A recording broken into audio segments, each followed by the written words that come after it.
que pega quase todas as faixas etárias, um pouco menos de crianças, né, porque ainda tem muita questão de estar vinculada ao pediatra, ao cuidado da criança, mas o que a gente tem é que os resultados são bons para todas as faixas etárias.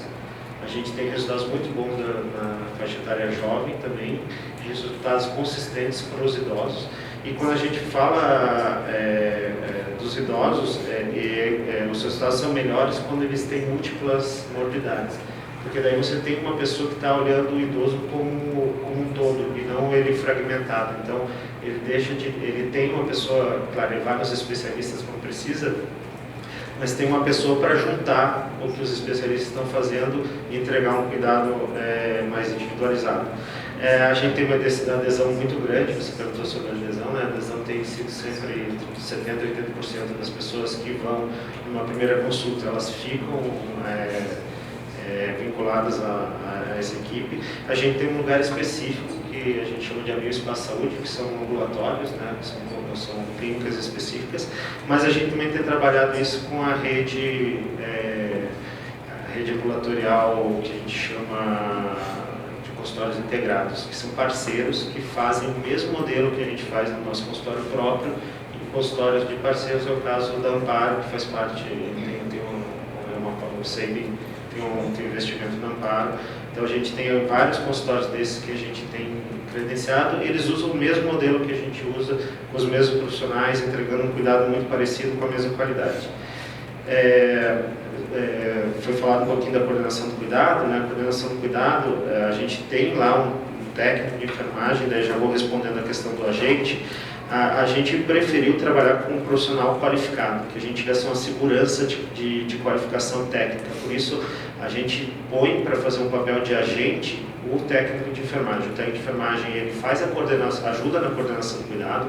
Então, o paciente, depois que ele passa pela consulta com o médico ou com o enfermeiro, ele vai sempre ser monitorado por esse agente de saúde, que é um técnico de enfermagem, que pode responder também algumas questões técnicas, e ele vai ver se o paciente está fazendo os exames que foram recomendados.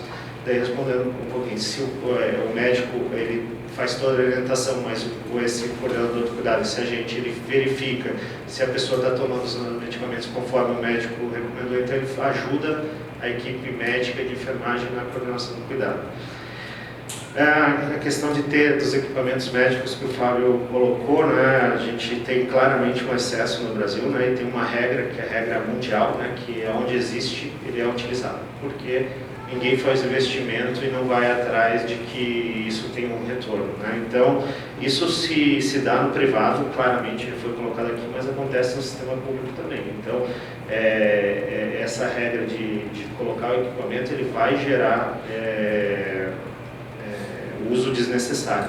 E a gente vê, quando a gente fala de emendas parlamentares, né, eu trabalhei alguns anos no Ministério, por muitos anos foi bloqueada que as emendas parlamentares fossem utilizadas para alguns equipamentos, exatamente porque isso já existia em excesso. Então, eu não sei se hoje continua bloqueado, mas é uma coisa que sempre tem que se pensar duas vezes antes de investir, né, esses dinheiros, esses recursos de emenda no compra de equipamentos. Daí, o Cláudio falou um pouco sobre como prover o cuidado, né? A gente tenta sempre prover um cuidado cada vez mais individualizado, e a gente trabalha sempre numa equipe multiprofissional. A equipe mínima tem o médico, o enfermeiro e o técnico, mas a gente tem muitos nutricionistas, psicólogos e outros profissionais que trabalham em conjunto com a equipe, e a gente trabalha para os nossos profissionais, e principalmente para o médico, uma técnica que se chama método clínico centrado na pessoa, que é muito parecido com a formação médica antiga. Ele pegou o que vinha da formação médica antiga, que é saber ouvir o paciente, aprender a examinar o paciente, a ver o contexto que o paciente está inserido, tanto familiar como comunitário, e ele traduziu isso em 7 passos básicos.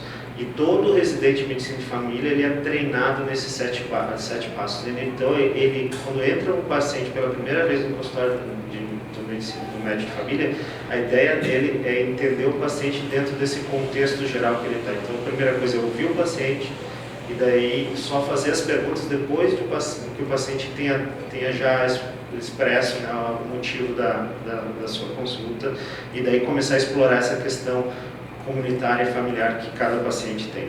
Então, eu acho que quando a gente fala com formação, a formação do médico de família traz traz alguns pontos e algumas ferramentas que a formação das outras especialidades muitas vezes já deixaram um pouco de lado.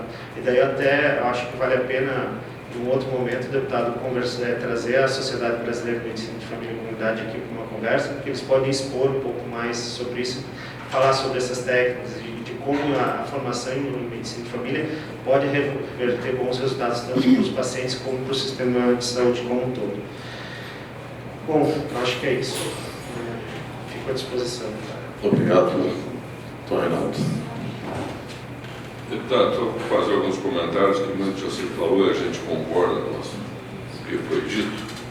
Eu gostei muito de ouvir o senhor falar em política de Estado. Como abrange, a gente já escreveu artigos sobre isso, dessa necessidade, porque o que nós passamos nos últimos anos, e quando foi feita a lei dos planos de saúde, a medicina era uma, cobertura uma, não existia metade desses equipamentos médicos que você tem hoje e tecnologias novas, só que nós temos um excesso regulatório, micro-regulações, que amarram o sistema, causam dúvidas, dificultam a assistência.